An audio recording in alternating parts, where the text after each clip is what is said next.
Welcome to GE HeathCare series on lung protective strategies in the ICU.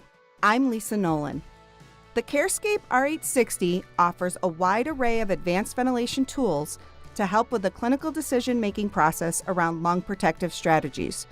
Throughout this series, we will discuss these tools in more detail. Today, we will discuss Spirodynamics. Let's get started.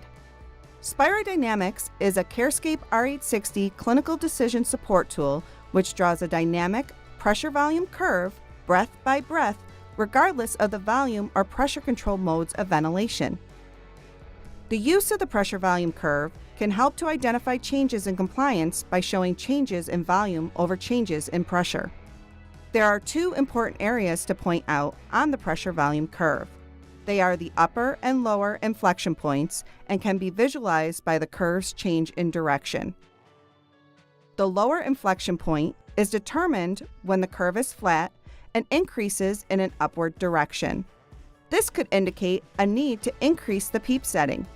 Any pressure below the lower inflection point can lead to atelectasis. The upper inflection point is determined where the curve changes and flattens at the top.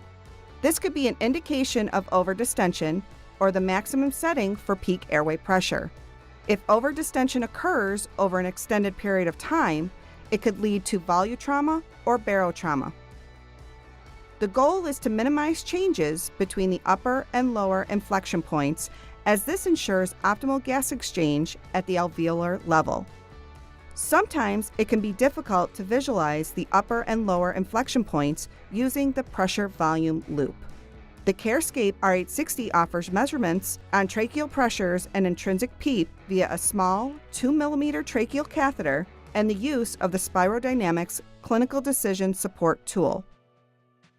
The curve represented using the Spirodynamics tool allows for easier visualization of the upper and lower inflection points.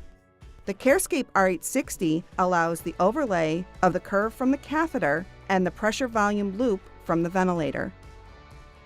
The difference between the curve's pressure indicates the impact of the resistance of the artificial airway. Spirodynamics is as easy as that on the CareScape R860.